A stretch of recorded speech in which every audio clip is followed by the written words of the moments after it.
Scream 7 director, former Scream 7 director Christopher Landon recently did an interview where he addressed his exit and the immense backlash that he received following Melissa Barrera's firing from the movie.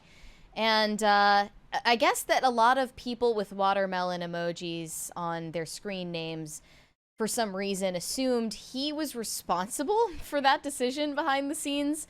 Even though he was merely the director and not a studio head, he has had to clarify countless times now that he had nothing to do with the decision to fire Melissa Barrera, and yet he was blamed for it. And also, he was sent death threats in response to that announcement. But yeah, he announced his departure only, I think, a month after Jenna Ortega quit. And he said that it was a dream job that turned into a nightmare. And at the time, there were some sympathetic responses, but a lot of people who applauded him for standing in solidarity with Melissa Barrera, and they assumed that it was a political statement he was making. But that also wasn't the case, and he goes into detail here in Vanity Fair. He announced his departure in December 2023. Jenna Ortega's exit was announced the day after Melissa Barrera's firing. Here was his comment. I got messages saying, I'm going to find your kids and I'm going to kill them because you support child murder. The head of security at various studios and the FBI had to examine the threats. It was highly aggressive and really scary. He says he was originally blamed online for Melissa Barrera's firing, since he was the director, adding, I think in the absence of people understanding how Hollywood works and what the hierarchy is, the fans were like, that's the guy. And so they came for me, knives out. I did not fire her. A lot of people think I had something to do with it, and it was not my doing. I had no control over the situation at all. I decided I didn't want to give any part of myself to that. For me, it was not worth it. I would rather put my efforts into something else where I could feel appreciated and respected. The hate and abuse really spoiled it for me, and I lost my love for the idea of going forward. In the midst of all the chaos, I was grieving the loss of one of my dream jobs. And this just comes days after Jenna Ortega admitted that she lied about her reason for leaving Scream 7. It's kind of crazy that you can just admit that you lied like that. Yeah, like, I was kidding. Right? Like, yeah. Obviously, I mean, everyone knew all along. It's like whenever somebody says scheduling issues, I just know they're lying. Or if they say something vague about creative differences, you know that it's something way more personal than that. Yeah. Well, no, not necessarily. Like, it's just that it undersells the scope of what those creative differences might actually have been. Right.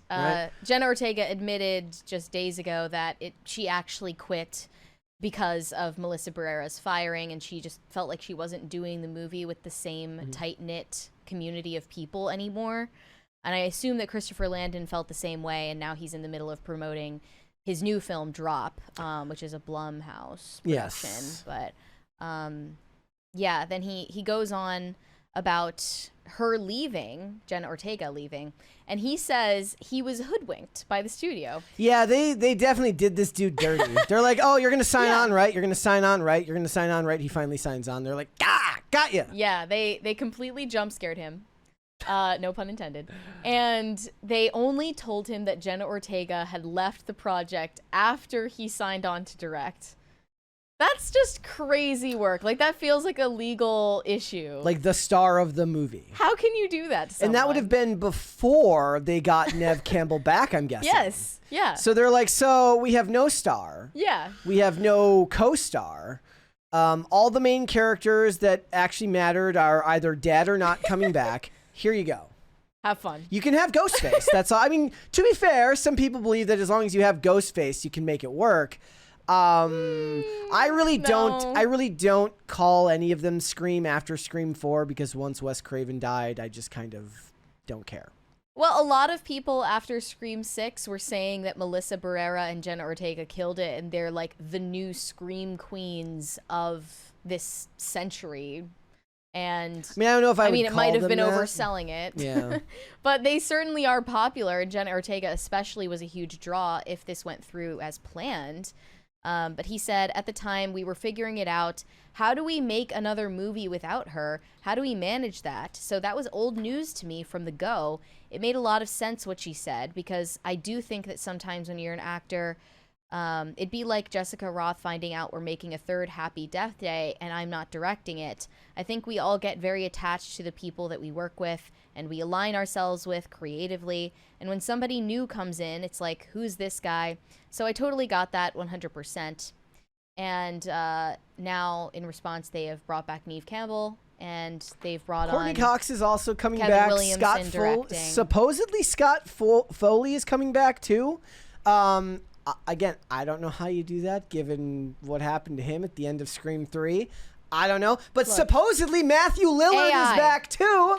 Whatever. So they're bringing back Matthew Lillard, and there was a lot of conspiracies, alternate theories about what happened to Stu at the end of Scream 1, and that one of the early versions, because he actually makes an uncredited cameo in Scream 2. He shows up at a frat party and he's just in the background.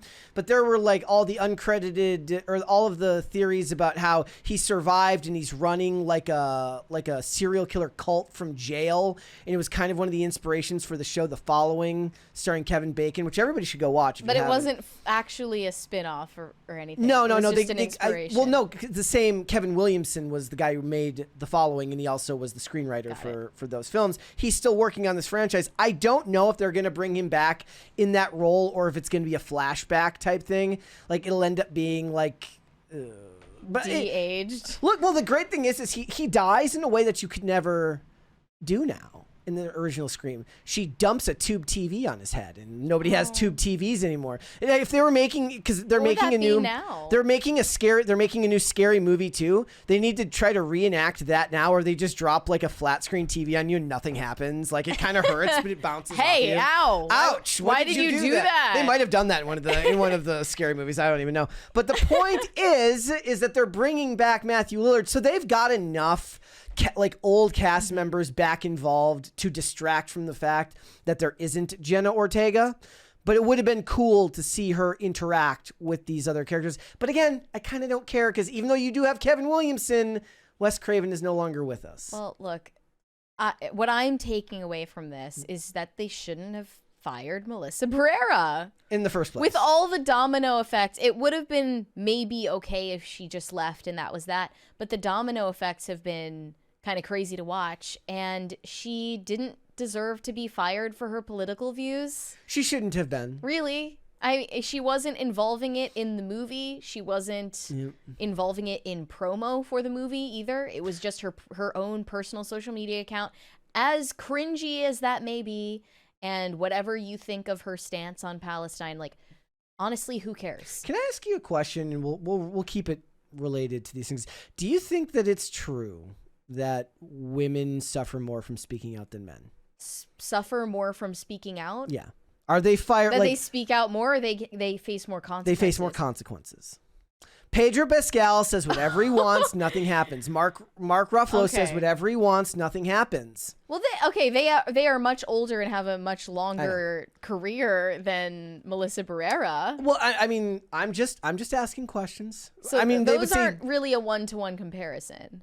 A lot. I mean, I just saw people bring it up whenever we talked about Ruffalo. this, because it came up with Gina Carano as well, that Gina Carano says stuff about politics. She gets fired. Pedro Pascal says the same stuff at the same time from the same show, just the other direction. That's more because they agree with what Pedro Pascal is saying, but maybe it's also a little bit because he's a dude. They agree with what he's saying, and he was the protagonist, obviously, of the show that Gina got fired They could from. get rid of him and AI his voice. It wouldn't matter. Honestly, I think they already have, but they're just not telling anybody. Probably.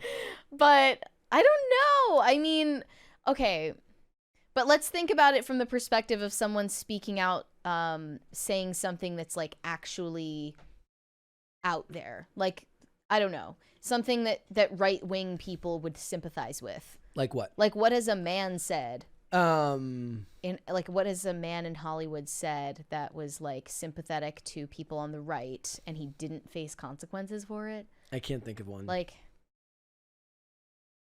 I don't know. But then you can also point to an example like Letitia Wright, speaking out about vaccines, right? And she didn't lose Wakanda Forever. No, but they tried real hard to get her fired.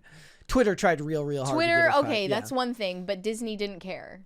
And at that point, but she's also black, so she has that going for her. Also, she was the protagonist because in the upcoming, protagonist. she was not not a secondary character. Well, one of the main points in Gina Carano's lawsuit is gender discrimination, and she actually is claiming that Disney was discriminating against her for being a woman specifically. And she's using comparisons of political statements from Pedro Pascal to the response to hers, and saying that he faced more leeway because of his sex. I think that's to do with with what he said. Yeah, I don't personally agree with the argument there, but I don't actually care because she's using the same weapons against them. Chris Pratt is not a good example because Chris Pratt just Chris Pratt is kind of a good example, I guess, because he keeps working.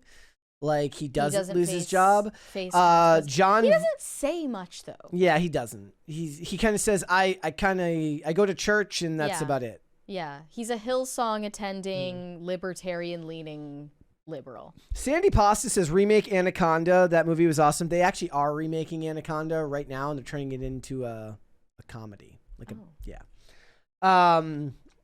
Do you think that women face more consequences for political statements? I would say that if you didn't look into it further, it could be taken that way. I saw some people say the backlash against Rachel Zegler, including after the release of Snow White, was more proof that American culture has a bloodlust for young women.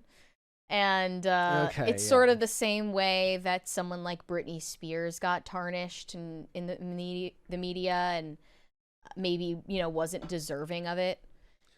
It happens if you're a celebrity. It just does. Which I saw those takes from right-wing people who hate everything Rachel Zegler stands for. Yeah.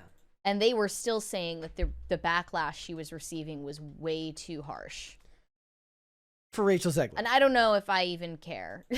I don't feel bad for Rachel Zegler, but I saw where they were coming from when they pointed that out. Yeah, a little bit, but at the same time, she was scapegoated for a lot that Disney was at fault for. There was a lot. I mean, that production, unfortunately, there's always going to be somebody who has to take the blame, and it's never going to be the studio. Back to Scream, though, Melissa Barrera should not have been fired. Otherwise, none of this would have happened. And I just think that that's bullshit. Adam Ledgway, yes, I agree with you. I don't think she should have lost her job for this. It wouldn't have mattered. Sylvester Stallone, yes, he's pro-Trump, but he's also a big-time Hollywood. He does Tulsa King. He's still making stuff. He's he was the one who produced A Working Man that just came out. He's also a big-time producer, though. That kind of changes things. You get more leeway. That's the same thing. That's what's true with Mel Gibson as well. He's a big-time producer. He directs himself. He doesn't need to. He does not. What about Mark Wahlberg? But Mark Wahlberg doesn't really say anything either. He just wants to stop terrorists on planes. And he just loves Jesus, and that's it. Yeah. He just does Hallow. And the reason I mentioned Anaconda 2 is because it's going to be Jack Black and Paul Rudd. Oh, great. Yeah.